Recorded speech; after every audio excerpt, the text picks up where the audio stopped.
तो संभल में 24 तारीख की सुबह आखिरकार क्या हुआ था, किसकी गलती थी, संभल का गुनहगार कौन है, जो 3-4 लोग मारे गए हैं उनकी मौत का जिम्मेदार कौन है, किसने की थी शुरुआत, इस वीडियो में मैं सिलसिलेवार तरीके से आपको बताऊंगा, सबूत दूंगा बाकायदा कि आखिरकार किसकी जान खतरे में थी और कौन था जो इस पूरी घटना का जिम्मेदार है, असल जिम्मेदार है। तस्वीरें मैं आपके सामने पेश कर रहा हूं। यह देखिए शाही जामा मस्जिद संभल की यह तस्वीर है और ड्रोन कैमरे से ली हुई कुछ फुटेज मैं आपके सामने यहां पर दिखा रहा हूं। 3 तस्वीरें आप देख रहे हैं, 3 अलग अलग एंगल से ये तस्वीरें मैंने आपके सामने रखी हैं। एक तस्वीर आप इस मस्जिद के अंदर की भी देख रहे हैं, अंदर से ये फुटेज ली गई है, जहां बाहर आप देख पा रहे हैं कि कुछ काला धुआं उठता हुआ दिखाई दे रहा है। दरअसल यहां पर आगजनी की गई थी, गाड़ी को आग लगा दी गई थी, उसकी ये तस्वीरें, उसके बाद की ये तस्वीरें अंदर से ली गई हैं और ये उस टीम की तरफ से फुटेज ली गई है जो वहां पर सर्वे के लिए मौजूद थी और जिस तरह ये घटना हो रही थी कुछ लोग अंदर मौजूद थे, उन्होंने फुटेज ली थी। अब इस तस्वीर को देखने की कोशिश कीजिए। ये एंट्री गेट है, यहां से एंट्री की जाती है इस मस्जिद के लिए। ये फ्रंट आप समझ सकते हैं इस मस्जिद का है। यहां पर आप फ्रंट देख रहे हैं और इसके जस्ट पीछे यहां पर घटना होती है। अब मैं दूसरे एंगल से आपको दिखाने की कोशिश करता हूं। ये देखिए यहां पर इस जगह पर उपद्रवियों की जो भीड़ आप देख पा रहे हैं, कई वीडियोज में भी आपने देखी होगी कि कुछ लोग पत्थरबाजी कर रहे हैं और जिस तरह से आक्रामक रुख अपनाए हुए हैं, वो घटना यहीं पर होती है। दरअसल ये पीछे बैक, ये आप देख रहे हैं मस्जिद का बैक है, ये यहां पर गली गई हुई है, यहां की ये घटना है जहां पर परिस्थितियां बिगड़ती हैं और उसके बाद जमकर पत्थरबाजी भी की जाती है। अब देखिए वहां की तस्वीरें मैं आपको दिखाता हूं जहां पर यह घटना हुई है।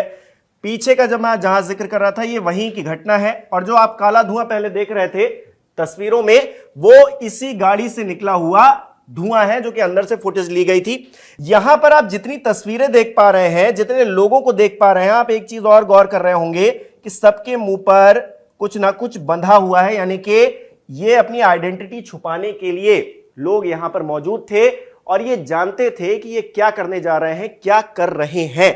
आप यहां पर भी तस्वीरें देखेंगे तो इन लोगों के मुंह पर आप देख रहे होंगे कुछ ना कुछ बंधा है, रुमाल बंधा है, कपड़ा बंधा है। आप कश्मीर की उन तस्वीरों को याद कीजिए जहां पर पत्थरबाजी हुआ करती थी एक जमाने में। हालांकि 370 हटने के बाद जिस तरह से वहां बदलाव हुआ है, बहुत कम ही तस्वीरें देखने को मिलती हैं, लेकिन उससे पहले की तस्वीरें आपको कुछ संभल से वैसी ही देखने को मिलेंगी।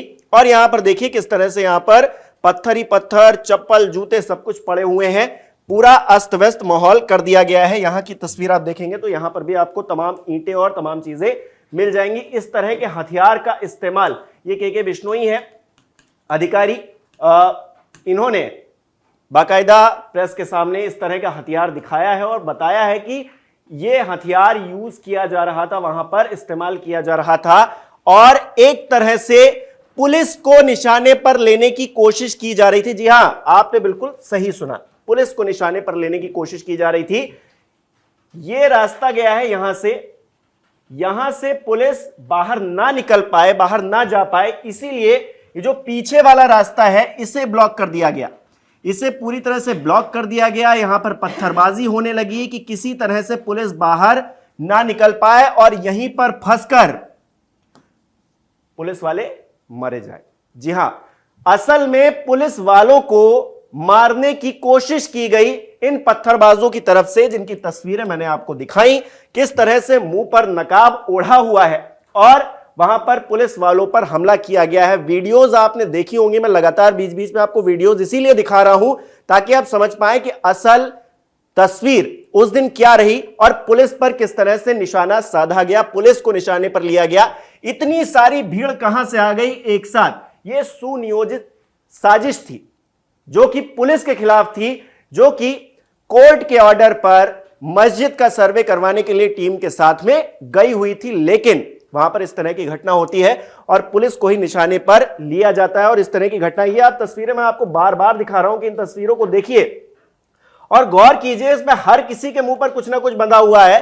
ये कश्मीर है क्या? संभल है ये, और संभल में इस तरह से, कश्मीर में जिस तरह से पत्थरबाजी होती थी उस तरह से नकाब ओढ़कर पत्थर लेकर लोग पुलिस पर हमला कर रहे हैं। पुलिस अपना काम करने के लिए गई थी, सर्वे टीम अपना काम करने के लिए गई थी, वो भी कोर्ट के आदेश पर। लेकिन इस तरह की घटनाएं होती हैं, इस तरह के चाकू का इस्तेमाल होता है। ये चाकू कहां पाया जाता है? क्या आपके घर में ऐसा चाकू है? क्या आपके आस पड़ोसी के घर में ऐसा चाकू है? लेकिन संभल में घटना स्थल से ऐसे चाकू मिले हैं। इन चाकुओं का क्या मतलब है? ये सब्जी काटने, तरकारी काटने के लिए काम तो नहीं आते हैं। क्या काटने के लिए आते हैं आप खुद ही बखूबी समझते हैं। लेकिन ये तस्वीरें मैं लगातार आपको इसीलिए दिखा रहा हूं ताकि आप समझें कि असली वहां पर जो वजह थी इस घटना को अंजाम देने के पीछे, इस घटना के पीछे की जो असली वजह थी वो ये थी कि पुलिस को निशाने पर लिया जाए। और जैसा कि मैंने आपको बताया, पुलिस यहां से निकल ना पाए, इस रास्ते को ब्लॉक कर दिया गया। और तमाम तरह से, ये देखिए मैं धुआं आपको इसीलिए अंदर से दिखा रहा हूं, अंदर की फुटेज है ये। यहां पर आगजनी कर दी गई, रास्ता ब्लॉक करने की कोशिश की गई, पुलिस पर पथराव हुआ।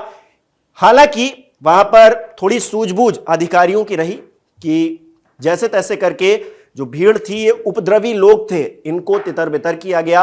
आंसू गैस के जो गोले थे उन्हें छोड़ा गया और भीड़ को तितर बितर किया गया। नहीं तो वहां पर मान के चलिए सैकड़ों पुलिसकर्मी अपनी जान गंवा देते। लेकिन अधिकारियों की और उनकी कुछ किस्मत भी रही, कहिए कि वो लोग जैसे तैसे बच गए। लेकिन आप देख रहे हैं कि के बिश्नोई खुद ही घायल हो गए, तो फिर तमाम अधिकारी भी घायल हुए हैं और उसमें पुलिसकर्मी भी घायल हुए हैं, बाकी लोग भी घायल हुए हैं, आम लोग भी घायल हुए हैं, बहुत सारे लोग मारे भी गए हैं। लेकिन इसकी असल वजह यही है कि एक साजिश थी। इस साजिश के तहत रास्ता ब्लॉक करने की कोशिश की गई।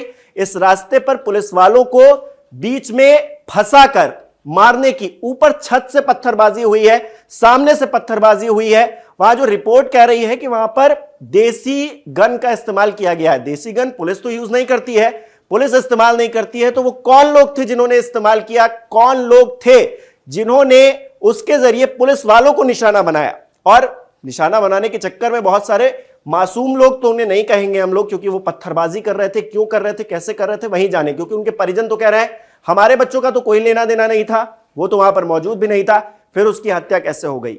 ये जवाब उन लोगों को, संभल के लोगों को देना होगा जो पत्थरबाजी कर रहे थे, जो लोग पकड़े गए हैं उनको देना होगा। क्योंकि अब योगी आदित्यनाथ की सरकार है, आप जानते हैं, उल्टा लटका दिया जाता है, तो उल्टा लटका कर ही अब पूरा सच बाहर आएगा। और यह सच जो मैंने बताया है, यह कोई झुठला नहीं सकता है कि पुलिस को किस तरह से ये मस्जिद के पीछे से फंसाकर इस गली में मारने की साजिश रची गई। आप कैसे देखते हैं इस घटना को? हमें कमेंट करके जरूर बताइए।